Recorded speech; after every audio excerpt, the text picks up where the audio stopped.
Jewish quarter tour.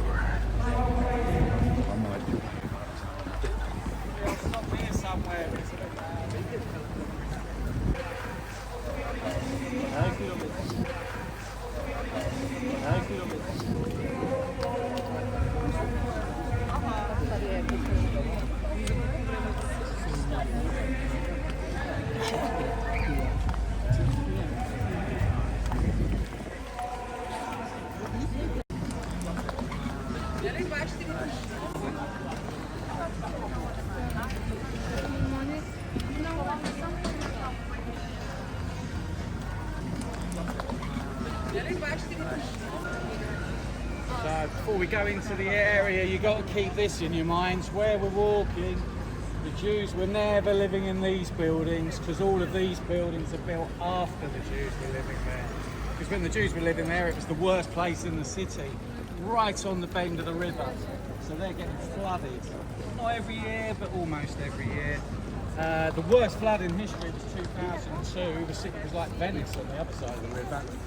On this side of the river, to give you an idea of how bad it was, you see the Amorino sign on that high street shop. That's how high the river came, on the other side of the river. So it really was Venice. So keep that in mind. All of these buildings to your right, they're all built in the 1900s, so after the Jews were there. Because when the Jews were there, think of it, just a slum. It's a really awful place to be, and that's why the Jews were given the land. So they're getting flooded, there's fires to deal with like every city, there's sickness, disease, tiny area we're walking around, and to top it all off, they were living behind a wall. So this was a real ghetto. In the 12th century until 1787, they're being locked in every night. It's a curfew at sunset until sunrise, so they had to be inside. They could come out during the daytime, do business, but they always had to wear something to identify themselves as Jewish.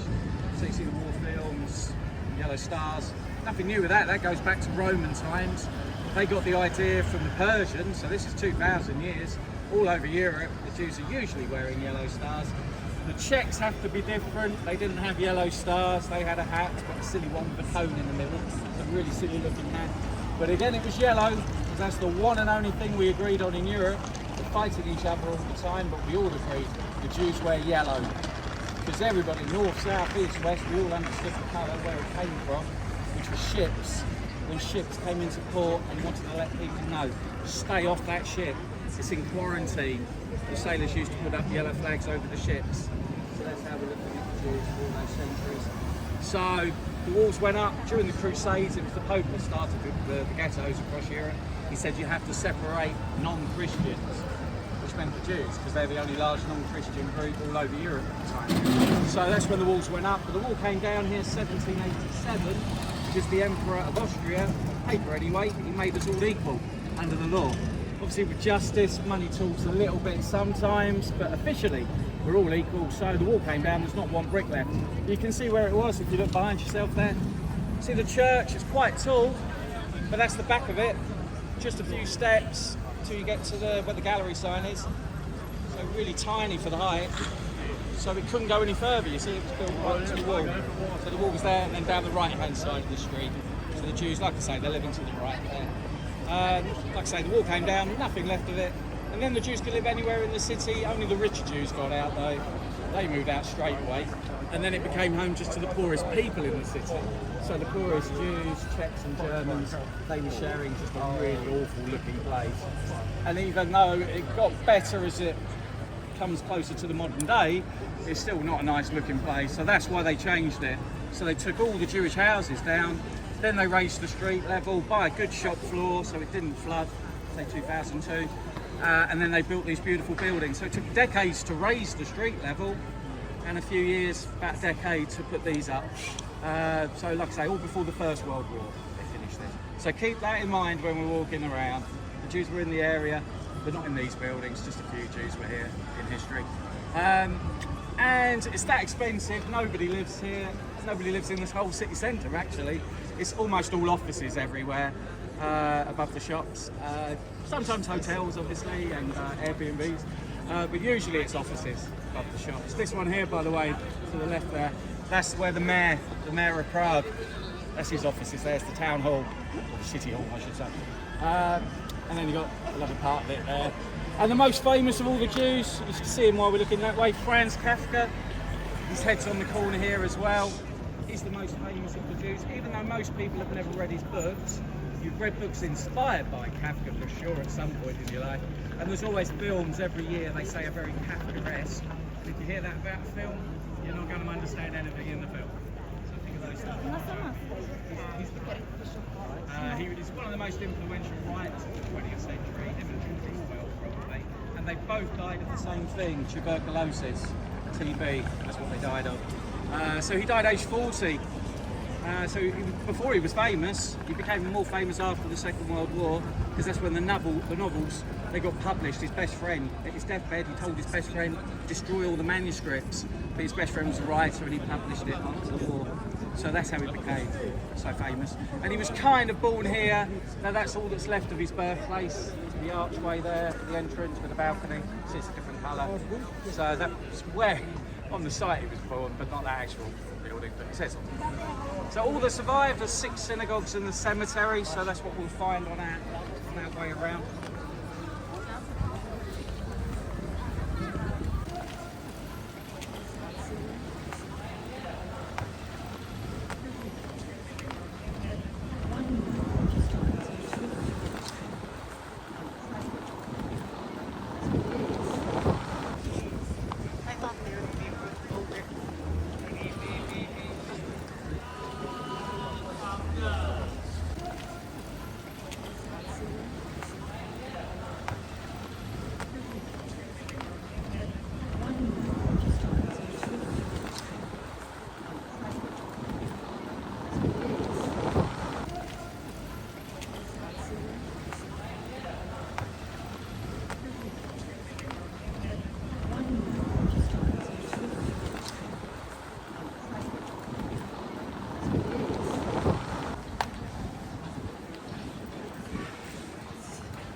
I suppose some of them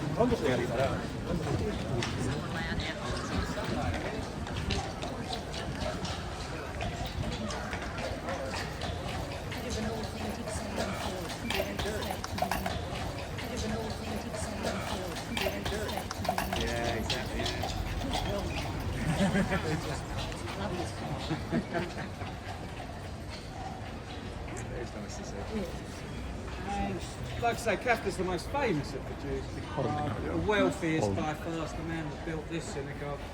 Mordecai Meisel was his name, and he was a banker back in the 16th century. So picture Shakespeare when he's writing. That's when this man was banking, and this is how successful a banker he was.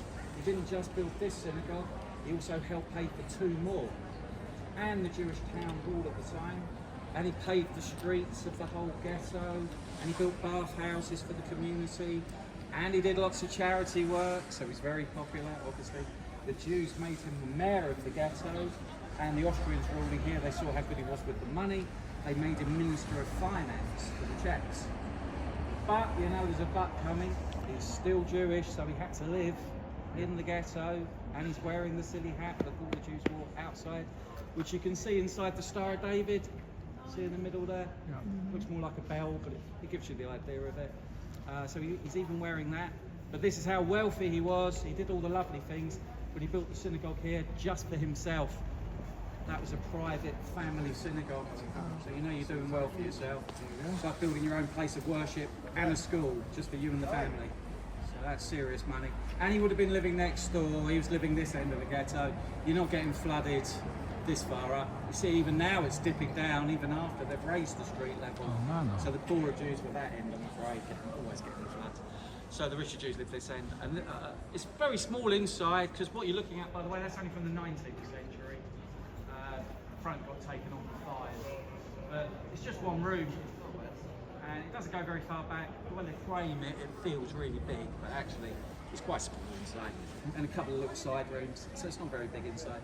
And it's got the real Hatton display inside, because they're all museums today. There's only one active synagogue. Ten Commandments. So they're all museums, even that one you can visit. It's only for the Sabbath, so Saturdays and Jewish holidays it's closed. The rest of the time it's a museum. And they've all got different themes, and this one deals with the whole Jewish history in Prague. So that's 1,000 years of history. Because Prague's only the 9th century, it's not old, it's just the 9th. And the Jews and the Germans died. So literally 1,000 years history. So it shows you how the ghetto looks. It's like a CGI flyover. It's quite cool, and like I say, the room hats on display. So it's quite a nice one to visit. The next one's the one you need to visit if you have time. It's all the horrible history though, it's the Second World War, so get ready.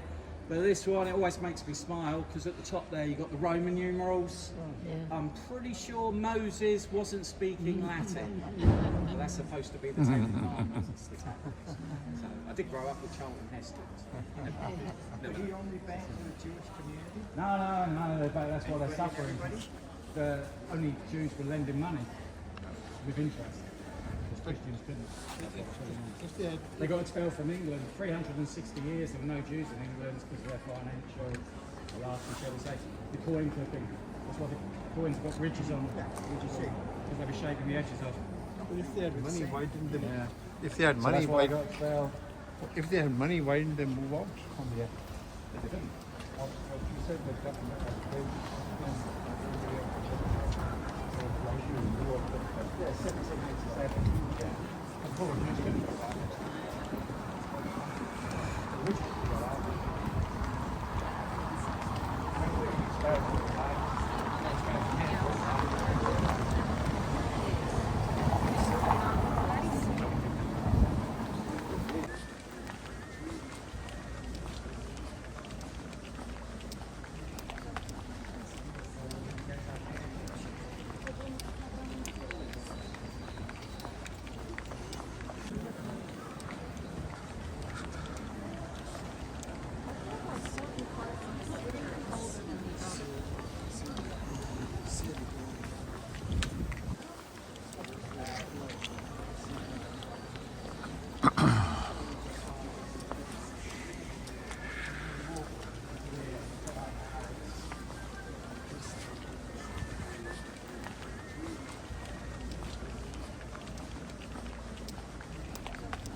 This is the synagogue over the road. Hopefully nobody's going to pull in. By the way, the posters, before I start talking about the synagogue, you see the posters there? That's from what's going on now. So Israel, the Gaza Strip, like back in October. Back in October, it's the whole wall. It was just covered in posters all the way down. 5 posters it all began. So it just shows you the wheel of history. We're always spinning around we go. This synagogue, like I say, it's the worst part of history, but it's the one you should visit if you have got time, because you won't forget it. It's not like another museum or another church. It's got something special. Because it really shows you how Prague changed. It's completely different. I mean, at least physically, the Second World War physically passed by. because the Germans were here before the war. It was March 1939. They rolled in because the Sudetenland, the area between here and Germany, had already been given to Germany. And if you think of the shape of the Czech Republic, it's got that curvy bit to the west of the map. That's a mountain range, you see. So it's always been a natural border through history. And but 3 million Germans were living this side of the mountain range. 90% of them wanted to become part of Germany. Mr. Hitler wanted them to become part of Germany. Britain and France didn't want war with Germany, so what's more democratic than let Germany have the Sudetenland? Everybody's happy. Except the Czechs, because all their defences were in the mountain range. So now the Germans are over the mountain range.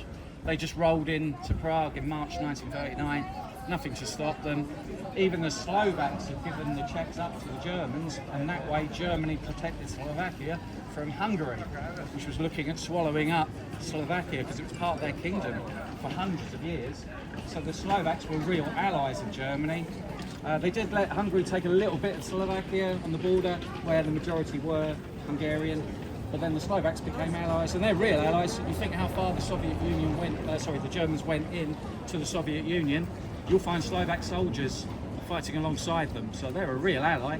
The Czechs weren't allies, the Czechs didn't want the Germans here, but nothing they can do, so the majority just kept their heads down, got on with their lives the best they could, and physically it's passing by because not one British bomb fell on the city in the whole war. The Royal Air Force didn't bomb here once. Not for any love of the city, just couldn't get the bombers here and back to England for most of the war. And then when they could, there was nothing really to bomb in Prague, not the city centre, that's why nothing to bomb here, there are no military targets. So it escaped. If the war had gone on even one more month though, you can be sure it would have been bombed eventually, but we're so lucky it didn't. And the Red Army arrived after the Germans left at the end of the war. So again, there was no clash of armies on the ground. So if you go to, say, Budapest in Hungary, you'll see there's a lot of beautiful buildings, but it got really badly damaged. Probably 80% of the city was destroyed. The fighting on the ground at the end of the war in 1945. So we're so lucky in that way. Just our American friends, they did bomb Prague by mistake because they thought it was Dresden. Yeah, nobody's ever too surprised. But they got lost in fog. It was a foggy day. Valentine's Day as well. 1945. They picked up the wrong river. From here? 90 miles. Yeah, it's close. So they picked up the wrong river, lost in fog, killed about nearly 1,000 Czechs. I mean, it was bad, but compared to everywhere else, not so bad. So if you see a building in the city centre and you look at it and think, how's that building here? It's 99 out of 100 times an American bomb site that created a building that the communists put up. You'll see a hotel around the corner in a minute, the Intercontinental. You might have seen it already. Big brown hotel on the riverside where the boats go from there. That's an American bomb. But the Dancing House, that's the most famous bomb site. That was left vacant for like 50 years. And then they put the Dancing House up. It looks totally out of place with the buildings next to it. So, I mean, that's the worst of it physically. But population-wise, that's the change. If you go in there, you'll see how it's changed. Because for 1,000 years, Prague's always a very German city. The Austrians ruled here for half the history. So the German language would have been everywhere. The food, the music, very culturally German. And more Germans lived in Czechoslovakia before the war than Slovaks. So that's how German the country was. Always very Jewish as well. You're talking 20% of Prague's population. 1 in 5 people were Jewish for basically 1,000 years. They were expelled 4 times, but only very short periods, like 3 years, 5 years. 4 times in 200 years they got expelled. But basically 20% for 1,000 years. So, you know that's not how it's going to be today, you just know that. But if you go in there, you'll see the big reason why, because it's got the names of all the Jews that didn't survive the war engraved on 2 floors. So the Germans arrived in 1939, 92,000 Jews were living in the city, and on the walls there, 78,000. So 80% didn't survive, so 8 out of 10. And that was the same for the whole country as well. What is the Czech Republic? It's about 8 out of 10 didn't survive. The most aware is that first window with the bars on. If you go in that area, you'll find paintings there from some young children. Almost all the children didn't survive, but the paintings survived because their teacher, she hid the paintings behind some loose bricks in the wall. and nobody knew they were there, so they were found 7 years after the war. So it's a bit emotional, I must say. That's the worst of it. It does mean some Jews survived, obviously, from Prague. Half of them never came back, not surprisingly. They got out of Europe altogether, most of them. So only about 7,000 Jews returned after the war, and it didn't get much better because then the communists took over after the war in 1948. Dictatorship began here, and before Stalin died in Moscow, he had exactly the same plan Hitler had in 1941. He was going to get all the Jews, European Russia, and just shove them east into Siberia. And he started with the doctors. He said there's a doctor's plot against the leadership. And he meant a Jewish doctor's plot, because almost all the doctors were Jewish. They got put onto the trains to the Gulag, their concentration camps. And it wasn't a good idea to start with doctors, because he collapsed a few months later, needed a doctor. All the best doctors are gone. So the leaders found him lying there, alive, didn't know what to do. Because what do? If you called a doctor back and he recovered, he'd be like, which one of you guys brought him back? I sent him away. So they're trying to think of something else to do, and he died. And they all just sighed with relief, reversed the policy, brought the doctors back. But the communists here, they saw what he was doing and planning, and they thought, he's got a Jewish plot in Moscow. We can have a Jewish plot in Prague. Because the deputy leader, Slansky, he's Jewish, and he's too popular for the leader here's liking. He can't just get rid of him. But now he can have a trial and show to the people here in the world he's guilty of conspiring with the West. It's a Jewish Western conspiracy against your beloved leaders. And so, surprise, surprise, end of the trial, Slansky, guilty, got executed in 1952, and a few others, mostly Jewish in the Communist Party, they got executed or sent to prison. And when you think how difficult it was to get out of communist countries, not here in the 1950s, the government came to you with a visa stamp and told you to go. So now the population of Prague is about 1.5 million, the whole city, and there's about 1,000 and something Jewish people. It's not even 1%. So we've gone from 20% for basically 1,000 years to not even 1%. And the other change as well, the Germans, 3.5 million Germans in the country before the war, and 3.3 million were kicked out at the end of the war. The Hungarians at the Slovak end of the country, they were kicked out. I mean, even Mussolini in the 1920s, when Czechoslovakia had just got going, he used to call it not Czechoslovakia, he used to call it Checo, Romano, Italo, Germano, like just all the different ethnicities that were living in the country. It was just a total mess of different peoples all in Czechoslovakia, plus Jews and Gypsies as well. And then today it's 95% Czech, so just a complete change to 1,000 years of the people living in this part of Europe. So it's not a happy place, I know that, I know you're on holiday, but it's somewhere you should go. And it's also the entrance to the cemetery. So it's a bit quiet today as well. You've got a good day if you want to go inside. It's usually very busy this time of day because it's closed yesterday. So it's a good time to come. So that's the way in. And you'll see when we cross over the road, the entrance to the cemetery, see it's going down. It's not the original street level. The family that built this, the Horowitz family, also in the 16th century, that used to be, down there, used to be above the Jewish street. This is the extra they raised it by when they put these buildings up. So keep this in mind, it's much, much, much lower, because you'll see over the wall into the cemetery on the next street. We'll cross over. See the drop, it's quite big.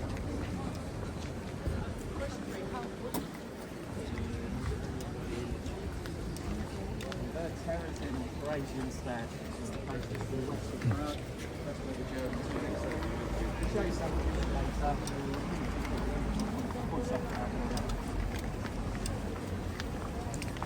They didn't have a ghetto because the Jews have been scattered all over the city, so there wasn't a ghetto in Prague during the war.